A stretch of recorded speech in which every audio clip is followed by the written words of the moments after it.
هذه الدوحة عاصمة قطر، دولة تأسست عام 1971، بلاد تتميز بسرعة التطور متاعها من النواحي المعمارية وفن التصميم. الدولة هذه راهنت من سنوات على السياحة وخدمت على السياحة التاريخية عبر متاحفها الوطنية وسياسة المغامرات فضل الصحاري متاعها والسياحة البحرية على شواطئها.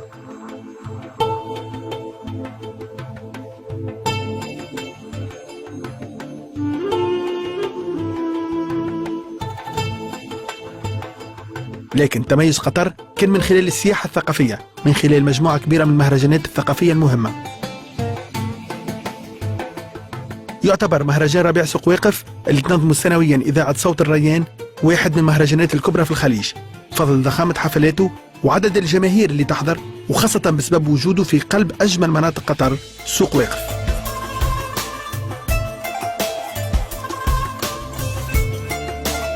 سوق واقف سوق تقليدي من أهم المعالم السياحية في الدوحة، يجمع ما بين العراقة والأصالة والحداثة. نجم نقولوا اليوم اللي البلاصة هذه هي أجمل معلم سياحي وتراثي ومقصد ضروري وإجباري للزوار والسياح لهنا. السوق تحل 10 متاع الصباح، فيها محلات، البعض فيها يسهر حتى لساعات متأخرة من الصباح.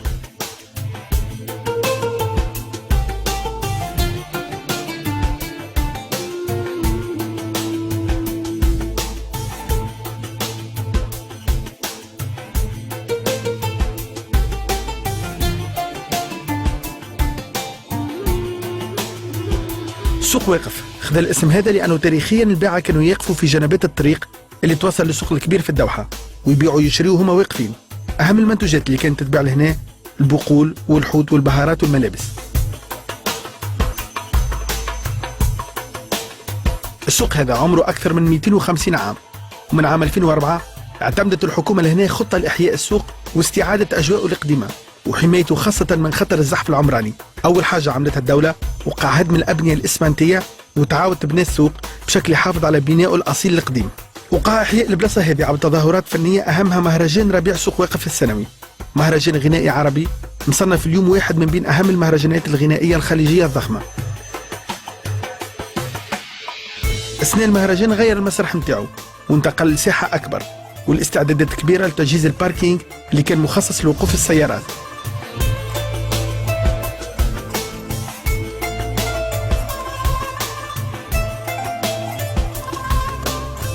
البلاصة هذه تتحول مسرح بمواصفات عالمية فيه أكثر من 3000 مقعد، مسرح في خدمة كبيرة على الإضاءة والتجهيزات الصوتية مع تحضيرات دامت أيام قبل سهرة الافتتاح.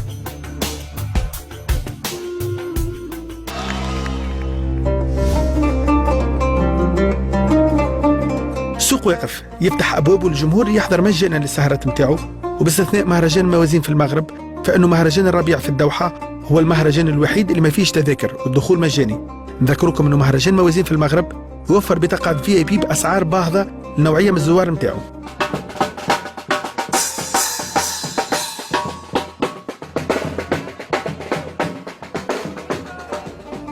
الهدف الأساسي من المهرجان هو دعم السوق. سوق واقف مهرجان سياحي بامتياز، لهنا نلقاو أمهر الحرفيين في الدوحة. هذا سوق الحرف، سوق يستقطب آلاف السياح اللي يستغلوا الوقت هذا في شهر جانفي، وقت اللي يدخل الربيع القطر طقس معتدل والسياح الأوروبيين يجوا من بعيد للتمتع بالشمس والطقس المعتدل، وفي نفس الوقت فرصة لاكتشاف ثقافة بعيدة عليهم برشا.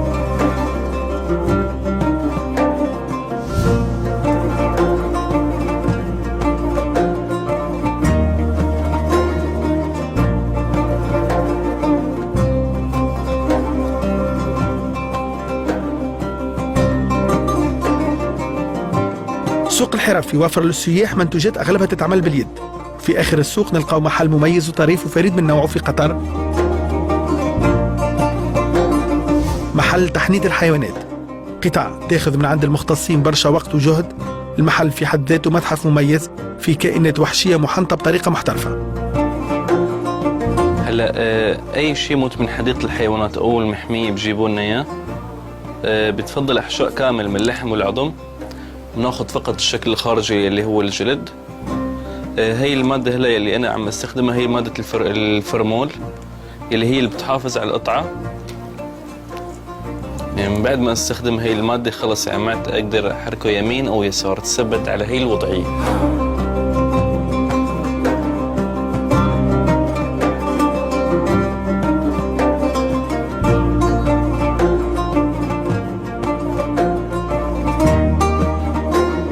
التحنيط أنا أخذتها من الوالد، الوالد أخذها هواية وأنا أخذتها من الوالد وضفتها كدراسة. بالنسبة للتحنيط القطع اللي عندي بالمحل كالأسعار بتبتدي من 1000 ريال ولل50,000 اللي هو الأسد.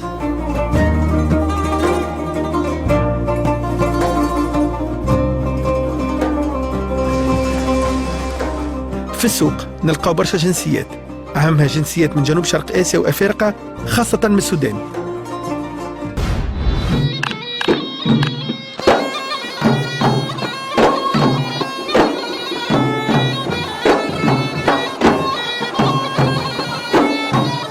في قطر فما جالية تونسية كبيرة تمشي وتتزايد، ومن عام ناول تأسست تقاليد السهرات التونسية.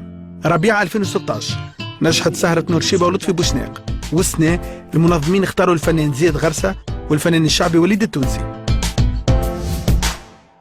في عشية السهرة التونسية وليد التونسي هبط للسوق. وليد اللي يغني في قطر لأول مرة في حياته، لأول مرة زاد كيف في الخليج العربي، فرصة كانت باش يتعرف الفنان التونسي على خصائص ومميزات سوق عريقة.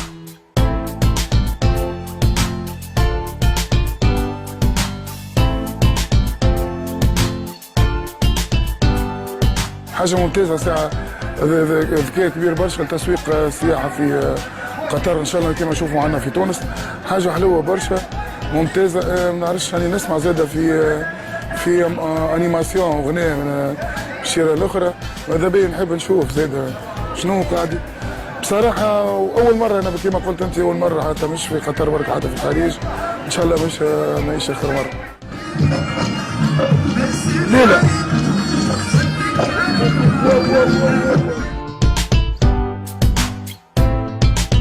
ساعة ونص عداها وليد في السوق، تعرف على برشا توانسة، ناس عقلته في السوق، فرصة زادة للدعاية الإضافية للحفلة التونسية. دام شوية هنا أي مذيع متعدي مثلا يكون معناها جاي للفستيفال نجم يدخل هنا ينشط في الاستوديو هذايا وكل اللي يحب. لا لا لا لا لا لا أمان أمان أمان أمان أمان يا مرحبا يا مرحبا في مهرجان الربيع. هكا باهي. الجمهور التونسي كان في الموعد، خاصة بعد ترشح المنتخب الوطني بعد سلسلة من الانتصارات على الجزائر وزيمبابوي. شحنة معنوية كبيرة كانت موجودة في المسرح، 3000 متفرج هازين العلم التونسي. زياد غرسة بدا السهرة باللون التونسي، المقامات التونسية والطبوع والموشحات، موسيقى تقدمت بشكل مميز في الدوحة.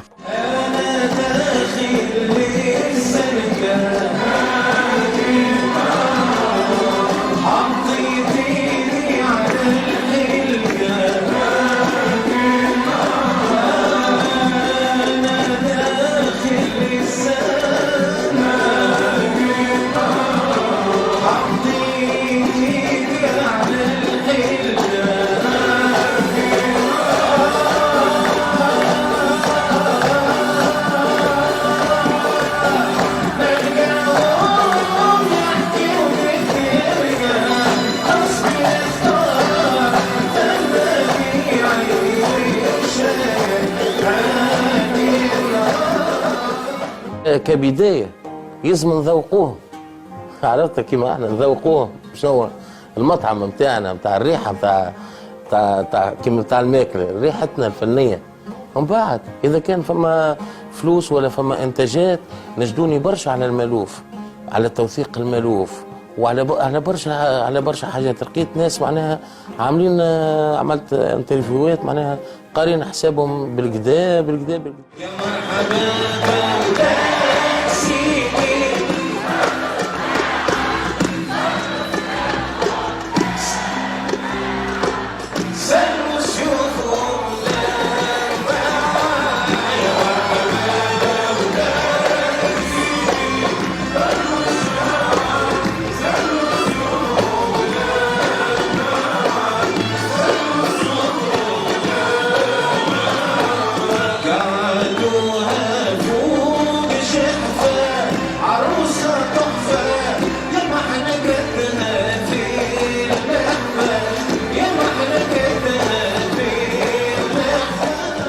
فما ايموسيون كبيره جيتي ايمون معناها وخرجت من فما ما تعرف ساعة واحد نجم يخرج راهو على الوعي شوية فهمتني، حتى مش تحت معناها حبيت نوريهم كذلك الشطحة التونسية نتاعنا معناها ما خرجت تلقى أي واحد يحس روحه كأنه من الجمهور فهمتني.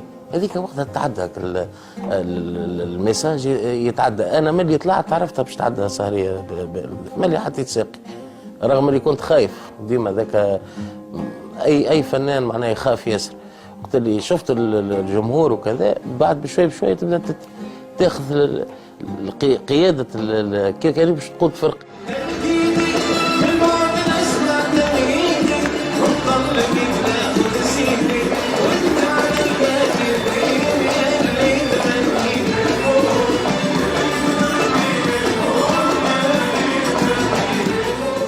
حفلة كيف هذيا كي شفت الناس وضربوا تونس طالع فهمتي والناس تعيط وناس شيخة عملنا المألوف بعد قلت يا ربي أول ما نبدأ بنزدني بيه وفرحنا بيه نحب نحط البصمة متاعنا متاع تونس.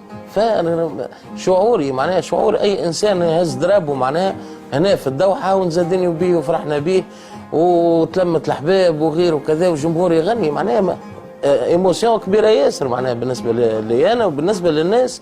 انا بيدي ماني بشر كيفهم هم. اذا وصل لي انا النشوه هذيك حسيتها انا وحدي راهي باش تعدى مباشره للناس. هذاك علاش بعد ساعه الواحد يخرج شويه من عقله بعد الوسط. بصراحه انا ما يهمني الفنان باغانيه، يهمني الفنان باخلاقه وبتعامله. فصراحه يعني الفنانين اللي انا لفتوا انتباهي يمكن خلينا نتكلم مع السنة هذه مثلا الفنان وليد التونسي، زياد غرسة، جدا كانوا جميلين ومتواضعين. الفنانين السودانيين كانوا جميلين جدا بأخلاقهم وبروحهم وتواصلهم.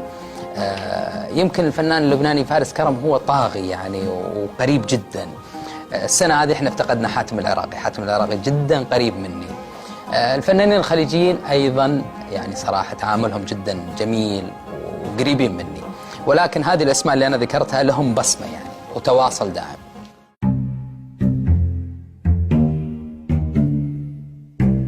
الجزء الثاني كان مع وليد التونسي. وليد كان فاهم مليح شنو يستنى فيه الجمهور لهنا، أغاني بإيقاعات شعبية وخاصة تفاعل مع المزود مدة ساعة ونص. زياد غرسة كان حكى للجمهور على وليد التونسي في لفتة مميزة وفيها برشا محبة. وليد اللي حيا زياد غرسة زيدا كيف روح إيجابية كانت ما بين الزوز فنانين. زياد يغني تونسي وانا نغني تونسي زياد ما غنيش شرقي باش من بعد يجي وليد تونسي يغني تونسي. زياد ما غنيش مغربي باش زياد يغني مش بعد يجي وليد تونسي. زياد بارك الله عليه ما شاء الله معناها زخم، وزياد معناها فنان كبير برشا. فزياد مش باش نحكي انا زياد غرسة هكا هو الاسم زياد غرسة معناها حاجة حلوة برشا معناها لتونس. هو التونسي يكمل التصويرة اللي هو الكادر الجو تاع التونسي اللي احنا نغنيو فيه بالكلام التونسي.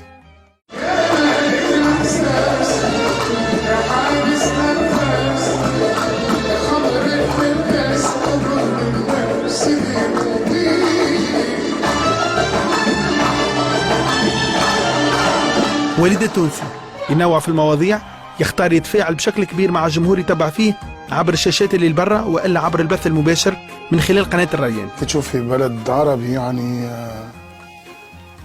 معناها باش تعبي مسرح كيف هكاكا وانت فنان معناها من بلد اخر معناها صعيب ياسر.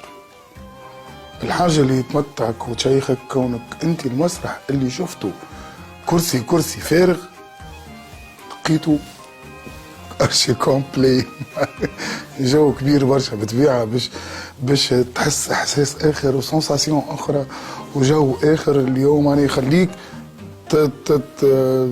تنفعل وتتحمس كونك انت باش تعمل جو مع الناس.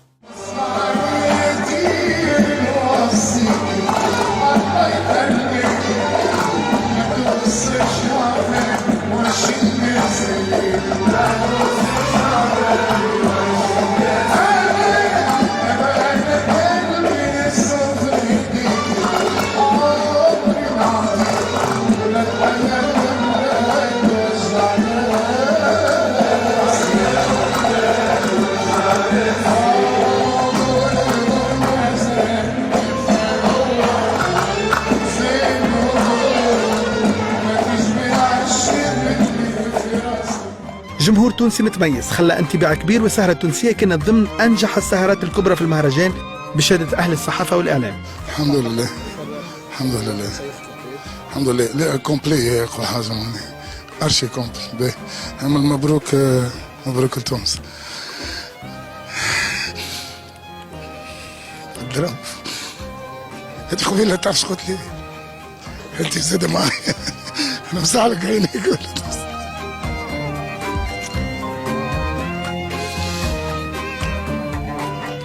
قلت لي سألتني قبيلة قلت لي سخنت بالضرب بضربوا تونس. مش حكاية لو دي ما نضرب بيرا كهويتي ما عندناش حدا.